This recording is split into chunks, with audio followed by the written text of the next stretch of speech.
inondation yi li ko indi dafa am cause naturelle maanaam mooy li nga xam ne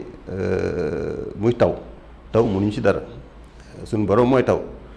waane li muy taw fii boo dee xool 3 mois sur 12 la te damay wax ne 3 mois sur 12 yi tamit du chaque jour lay taw boo dee xool bis yi muy taw mën nga ko compter te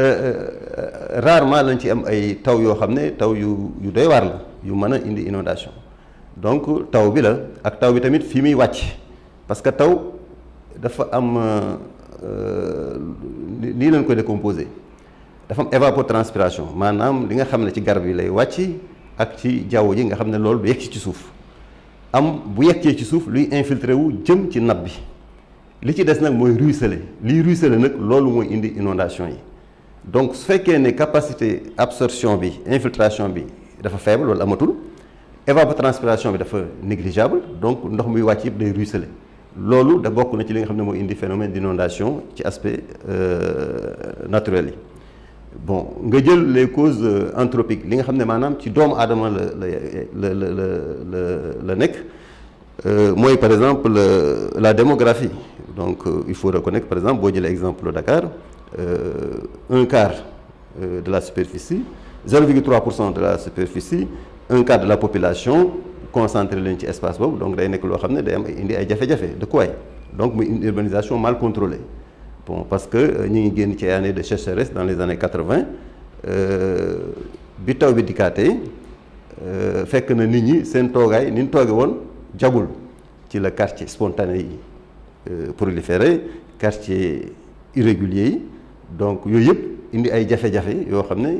favoriser na lu indi inondation bi parce que nit ñi nuy dëkk sans pourtant ñu viabiliser fi ñu dëkk ñëw rek fàq dëkk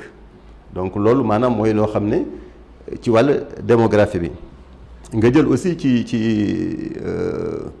wàllu toujours ci cause anthropique bi que suñ gox yu bari tamit amul assainissement parce que assainissement bi dafa sooxe donc dafa nekk un secteur boo xam ne mën ci waxtaan donc nu ko yàgg a négligé parce que damay wax ne lu day ne assainissement jusqu'à la réforme en 96 ab service la woon biir SONES ne woon nekkul woon sax direction ab service la woon biir SONES c'est en 96 avec la réforme du secteur de l'hydro-urbaine que l'assainissement a été érigé en une structure à ONAS pour gérer tout ce qui est assainissement donc pour dire que musuñu ko jox gëdd bi mu am donc loolu bokk na ci li nga xam ne suñu dëkk yu bari dina nekk en retard en termes d'infrastructure d'assainissement loolu boole ci tamit li am jot a am kas néew am na lu fi tubaab bi bàyyi am na tamit luñ ci yokku ñu nit loolu tamit entretien bi ak maintenance bi demul noonu maanaam du fonctionner à leur capacité optimale curage bi du demee ni mu war a demee liñ ci waree duñ ko def donc loolu tamit day nekk luy sooxeel waaye lu assainissement ci biir dëkkaan yi donc loolu nekk na loo xam ne lépp soo ko boolee muy luy contribuer bu baax a baax ci wàllu inondation ci gox-goxaat yi donc touché na urbanisme touché na habitat touché na infrastructure touché na occupation du sol touché na wàllu nappe phréatique bi nga xam ne des fois dans certaines zones dafa jege touché na aussi aspect hydrogéologique yi aspect morphologique terre yi nga xam ne dafa bari ay ñaay bari ay dépression et cetera donc tout ça fait que actuellement inondation nekk na loo xam ne li ci contribuer daal bari na mais li ci ëpp man yaakaar naa ne ci dafa jóge loxoy doomu aadama ñu ci biir. waaye lu tax saa su ne rek at bu ne nawet bu ñëwee rek inondation yi commencé di bëri mel ni loo xam ne dafa bette rawatina ci nguur gi bay ñuy dem di déclencher ay plan Orsec ak yooyu. waaw xam nga je pense que boo dee xool. warul nekk luy bette quand même parce que xam nañ ni nawet que dina ñëw at bu ne.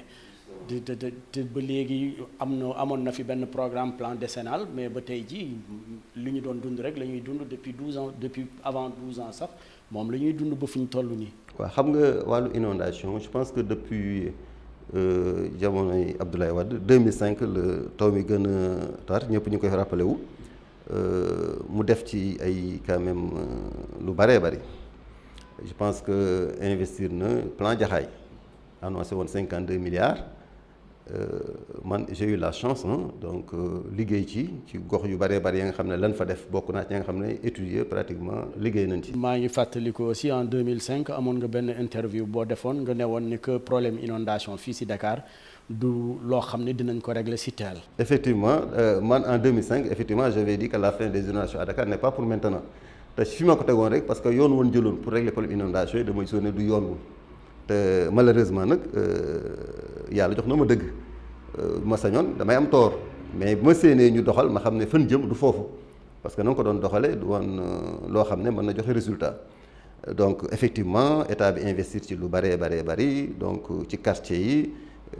déplacer ay nit yóbbu leen Kër Massar fan leen yóbbu nii tey dafa inondé xam nga loolu rek da lay wane échec la fa passé seen Kër Massar la leen yóbbu dafay inondé donc te boobu boo déggee plan Jaxaay mooy l'aigle qui vole le plus haut possible donc président daan à l'époque ne day inondation moom jeex na foofu fan leen jëlee fan leen yóbbu sax moo gën a inondé léegi waaw parce que fan leen yóbbu sax defar nañ fan leen jëlee defar nañ ko donc loolu doon loo xam ne ay échec la yoo xam ne il faut que nit ñi oser capitaliser li jàll am courage aussi xool lan moo sooxe